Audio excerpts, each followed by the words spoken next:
back again to another Vintage City Group session. I know I reminded you last session about some upcoming events, and so I just want to put those in front of you one more time.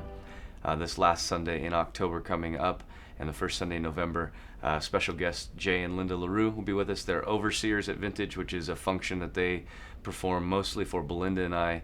It's a safeguard for the body. They're people that watch over our lives, and so we bring them out once a year just to kind of be with us and hang out with us and live with us and investigate our lives and just make sure that we're doing okay as we lead this church. And so we're so blessed to share them with you and to have them here, and you won't want to miss those 2 Sundays. Hey, I want to dive back in on the text tonight. We're with Solomon's words out of chapter 10 in Proverbs, and last session we looked at 2 verses, 10 and 11.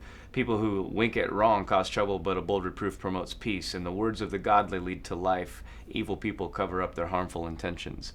And we considered the partnering process we have in the kingdom, partnering in developing kingdom peace by being willing to speak life-giving, honest counsel, that bold reproof idea, helping bring peace into people's lives. We want to not be people that just look the other way when we see wrong. We're willing to have the courage to speak to it because we know it's something the Lord's called us to. There's another half of this that we didn't get to touch. The words of the godly lead to life. Evil people cover up their harmful intentions. And there's just these 2 simple ideas in there. The words of the godly lead to life. This word lead is very important. It means that we're going to partner with people. We're going to speak this counsel that we just talked about into their life. And the outworking of what we share with them is going to help lead them to life. And I want to fixate on that for a moment and just encourage you to learn to live past the moment. Learn to live past the reaction and the response. Be responsible to know you're speaking the truth in love. It's coming from a place in your heart that says, I'm here to help you. If it's not, and you're there with an agenda to be critical, well, you should repent for that because that's bad. But when the agenda is, I'm here to help you, trust the process. Then the second half of this is evil people cover up their harmful intentions. It's really, we should view it in reverse, that covering your intentions is evil.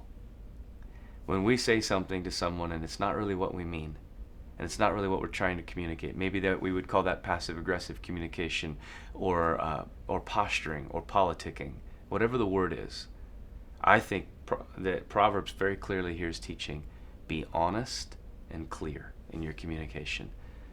Have the courage to say what's on your heart and say it with love. And so tonight I want to challenge you with that. We see that come up in our homes, in our parental relationships, our spousal relationships, our work relationships, our church relationships. In every aspect of our life, there are people involved, and so we need to work on this one, which is having the courage to be a life-giving fountain and only saying what we really mean. Never allowing ourselves to hide or lie behind some other point of view. I would never say to you, oh yeah, that was awesome, if it wasn't. Why? Because it doesn't help you. Find a way to say something with grace and with gentleness, yes, but never ever cover your intentions. That's evil. Love you guys. Have a great evening.